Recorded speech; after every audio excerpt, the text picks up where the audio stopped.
Estamos con el senador Aníbal Fernández para hablar de distintos temas de la semana que particularmente preocupan y mucho a la ciudad de Buenos Aires y conurbano. El traspaso de los subtes, senador, que finalmente esta semana se convierte en ley. Se ha tratado en el Senado de la Nación, es una discusión... Se ha hecho todo un raconto histórico en el Senado. Se explicó que se licitaron a principios del siglo XX, en el 36 se crea la Corporación de Transporte en la ciudad de Buenos Aires, que a partir del 79 se hace el traspaso por primera vez real a la ciudad de Buenos Aires. Lo que se da en el medio es una situación de la licitación y la concesión, y se saca la ley 24636, si yo no me equivoco, que es de emergencia y la que incluye a la ciudad de Buenos Aires por los subtes. Después llegamos a la situación en el 99 de sacar un decreto, el 393, en el cual se le incluye en una adenda de modificación de adecuación del contrato y se instruye al Ministro de Economía para que lo traspase a la ciudad, y en el 2000 se saca una ley, la 373, la legislatura de la ciudad, que acepta el traspaso. Los gestos fueron todos. La realidad es que a partir de la reforma del 94 se hace conforme establece el artículo 129 de la Constitución, una necesidad de generar una ley que sea la que medie en todas las acciones entre el Estado Nacional y la Ciudad Autónoma de Buenos Aires.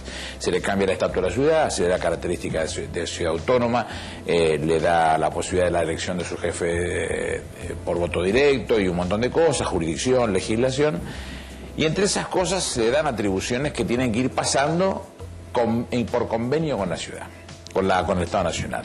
Este es un ejemplo. El día 3 de enero se hizo un acuerdo entre la ciudad y el gobierno del Poder Ejecutivo Nacional, en el cual se traspasaban los subtes, se otorgaba un subsidio de 360 millones en 12 cuotas.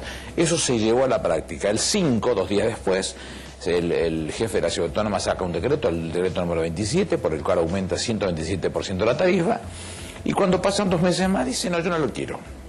La realidad es que los convenios, él es hábil para hacerlo, porque el 104, su estatuto, la ciudad no tiene constitución, tiene un estatuto, lo dice la Constitución Nacional, y además, ¿por qué estatuto? Cuando se dio el debate, el convencional Alberto García Lema lo explicó, dice: no es igual que las constituciones conforme establece el artículo 5 de la Constitución, sino que es un estatuto porque está regido por el Congreso de la Nación. El Congreso puede volver a legislar sobre esa situación, y por eso no podría ser una constitución. Y de hecho, lo que ha sucedido en este caso en estos días es eso, el volver a legislar diciendo que los subtes están en la ciudad de Buenos Aires y que tienen que hacerse cargo, porque en definitiva lo reclamó toda la vida. Yo lo conté en el debate cuántas veces reclamó que se le pasara a los subtes. ¿Cómo imagina el servicio si efectivamente se hace el traspaso sin esos fondos que reclama Macri? Es que no hay, los fondos ya los reclamó y se los pusieron en la propia acuerdo. El acuerdo dice que son 360 millones en 12 cuotas, ya los pidió los fondos, con lo cual no hay otra cosa. Respecto de los colectivos es un servicio privado, no hay nada que transferir. Lo único que se transfiere es la voluntad del control, del seguimiento, y eventualmente cuando se venza las licitaciones de licitarlo, pero no hay otra cosa. En cuanto al tema de la tarifa, ya ha cambiado el formato de los subsidios y no se va a la oferta, sino se va a la demanda, y quiere decir que si usted y yo vamos en colectivo, seguramente el sube nuestro nos significaría pagar el boleto sin beneficio, pero el trabajador común que tiene un sueldo mucho menor que nosotros seguramente se verá beneficiado por el subsidio, con lo cual no va a haber ningún tipo de impacto.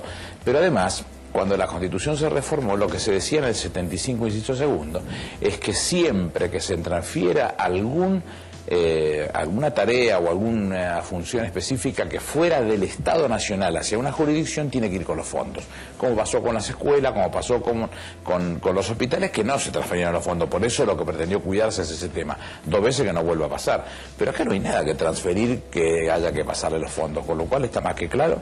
Una vez que se sancione en forma definitiva en la Cámara de Diputados, seguramente el Poder Ejecutivo lo promulgará, y desde ese momento será responsabilidad del jefe de la Ciudad Autónoma.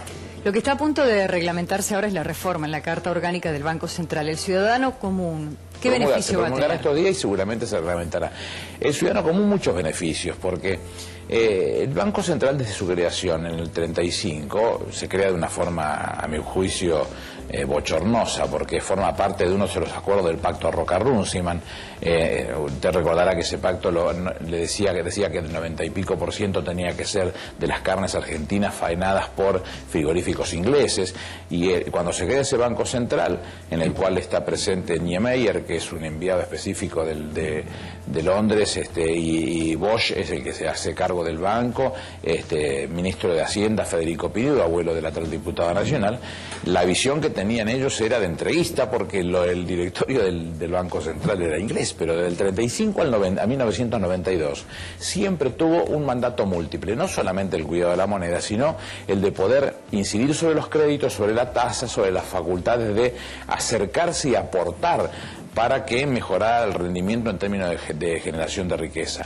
Fíjese que antes del 92 se llegó a invertir desde el central casi el 15% del Producto Bruto Interno, con lo que se acaba de corregir en este momento, tan solo el 3.2% del Producto Bruto Interno puede ser fruto o objeto de funcionamiento en este sentido. Se le vuelve a dar mandato múltiple, y dentro del mandato múltiple las posibilidades de que puedan haber adelantos al Tesoro, que en 12 meses, y un caso excepcional de 10% de la totalidad de lo recaudado en los últimos 12 meses por 18 meses, pero usted si no paga, no puede volver a hacerse del beneficio, pero todo en función del crecimiento, de la economía, del empleo, del desarrollo, de la generación de riqueza, que en definitiva es lo que necesitamos los argentinos. Los argentinos estamos a punto de ingresar en una semana de recuerdos, una semana particular también por los feriados de Semana Santa, y acá la polémica que tuvimos en los últimos días con respecto al rumor de si íbamos a tener una semana completa de feriados. Hay un proyecto del diputado Tomás que dice que en realidad no deberían ser más de 15 por año. Tomás nunca ha hecho cosas muy serias que digamos, con lo cual no me dice absolutamente nada eso.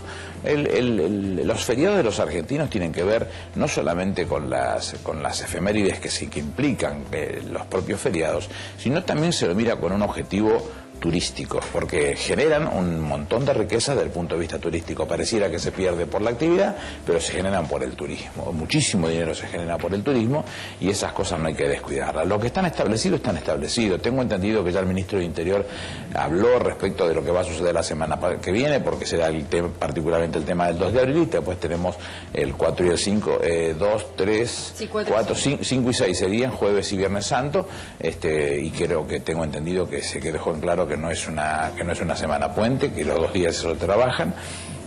Tiene que ver con este tema puntualmente, no es un capricho ni es una vocación de no trabajar. Los argentinos necesitamos que haya actividad, pero también desde hace mucho tiempo, gracias a Dios, se ha desarrollado muchísimo en términos del Ministerio de Turismo, y en esto vaya mi reconocimiento a Meyer, porque ha sido el motor de esta situación, el pensar, el imaginar y desarrollar la estructura del turismo de forma tal que el nivel de generación de riqueza ha sido óptimo, sumamente óptimo. Entonces ese tipo de días que se pueden estar perdiendo circunstancialmente van a ofrecer, a contrario sensu de lo que se piensa, una enorme generación de riqueza desde otro punto de vista que los argentinos también podemos aprovechar. Gracias por su visita, Gracias, senador. Todos los lunes la doctora Laura Calé